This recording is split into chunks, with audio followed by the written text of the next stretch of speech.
Welcome back to Wardensville. I'm G-Spree, and let me formally introduce you to the man of the hour, or however long this video is, D4-Sher, also known as D4-Sher, the one and only sword-wielding, robot executioner, agility master, and just around cool-looking dude. I'm sure everyone else is great, well, I know they are, but D4-Sher is by far my beloved, my number one in Wardensville, and he will stand on his pedestal apart from the rest, showing that he's on another caliber with the explosive entrails. I mean, explosive trails, tail strings, trailing strings, his E. And then he's also got his ultimate, which we don't have to worry about this E. His E is something, I don't know what it's called, but it leaves behind like after image or something. It explodes, he goes really fast, he goes pew pew pew pew, and then everything just explodes. And then his ultimately, Blade Storm, where he does the samurai thing, and he goes pew, and then he slices up a bunch of people, and they keep making him better. They keep making this ability better, and I'm so glad that the devs love this character as much as I do, because they just keep making him better. Now anyway, D4-Sher and the rest of the crew are very mysterious entities. We currently don't know enough about them to have like a biography. We can't apply a label on them, but I love judging people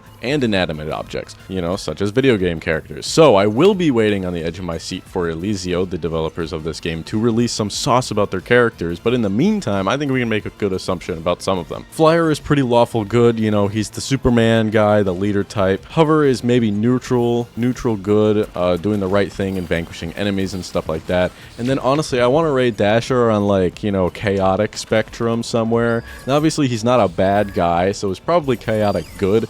And taking names because doing what he thinks is right, you know? Alright, anyway, I just want to do a little speculation. But D4-Sher is my favorite character to play right now in Wardensville, and paired with either the plasma ball weapon that spews up just little pew pew pew, squishy little stink bomb, blow up balls things, which I think they're changing the right click of, which is actually pretty cool, so I'm so down for that. And then the newer weapon, the cryo flare, is actually super fun and has been growing on me. I played a quick run right before writing this script and used the cryo flare, and it feels pretty darn good. I'm excited to see what other guns they release, and I'm super excited to just every single thing that they release on Twitter. I can be like, what is that? What are those boys cooking up over there? So the run I'm playing in the background is, believe it or not, a successful run where I actually extract. It took me a few seconds over 11 minutes, which I think is pretty darn impressive, that it not only took 11 minutes to charge the transmitters and leave the planet, but just find the 3 transmitters in the first place was enough of a feat, in my opinion. I wish I could talk more about the augments and upgrades and stuff, and like have a specific build that this guy could use or really, you know, benefits from. But I think, you know, it's all just super generic, which I really love that the upgrades do this, because you can go through an entire run without hitting up any of the terminals, honestly, and getting any upgrades. Usually by the end of it, I have so much money, I run past all these terminals, I just forget about them. But I also really like that there's not a huge point that you have to go out of your way to get these items. Like in Risk of Rain, for example, I feel like I have to scour the stage for all of the items possible, and I have to, you know, I have to stay on the stage until I get the, like, a set amount of items before I can, you know, feel confident with taking on the boss and going on to the next stage. In Wardensville, at least as of now and in this beta, you don't really feel the need to go get upgrades. Like, you can get a little bit of a boost here to your max health, to your shield, which is awesome, a little bit of boost to your fire rate or some damage. You can get some burn damage, cooldown decreases and stuff like that. It's just quality of life stuff, which definitely helps, but I don't think it's absolutely 100% necessary. Regardless though, the game is very difficult, so it definitely helps to have those. Now I want to talk more about this game, but I don't know what to talk about, so I'm just gonna try it.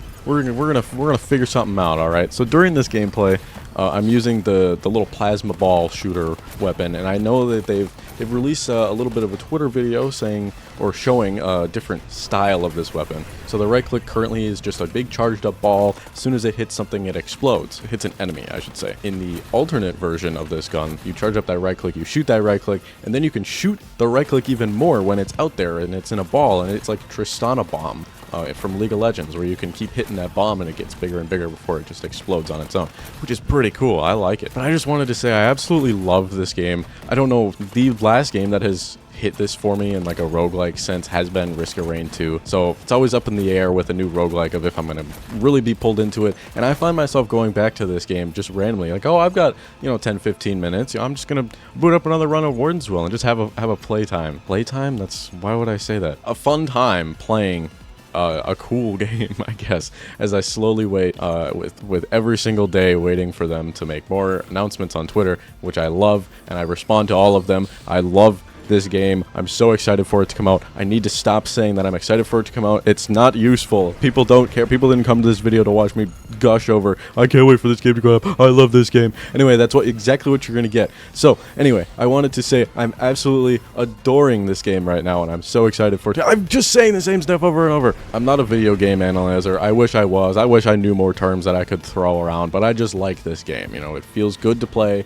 It's a movement shooter, and the movements feel good. The guns feel good. The guns you can...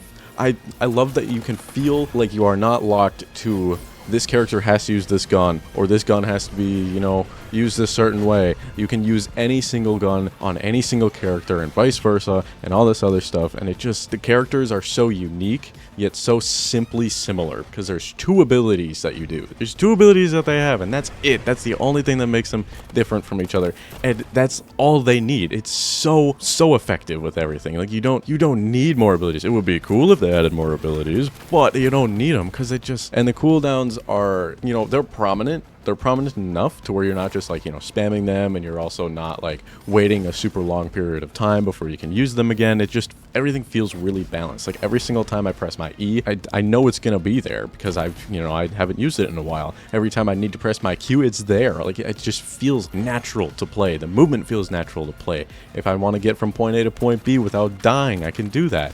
You know, towards the end of this run, it took me a considerable amount of effort as I'm like shaking, like, oh my god, I need to get the heck out of here. It's crazy. You're just being bombarded with enemies, and you can fight, but your main goal is to just extract, and you're just trying to run away. But I think this game just feels wonderful. Alright, G-Spur gang, I think that's going to be it for this video. If you want to see another video on Warden's Will, I will make another one for sure before this game officially comes out. However, I will 100% be making a video regardless when this game officially comes out, or we get a new beta with some new features and stuff. I would love to talk about Flyer. I would love to talk about Hover. I can probably mash those two into the same video because I don't really know how long this video is going to be. It's going to kind of be up to chance. So I hope you all have a wonderful rest of your day.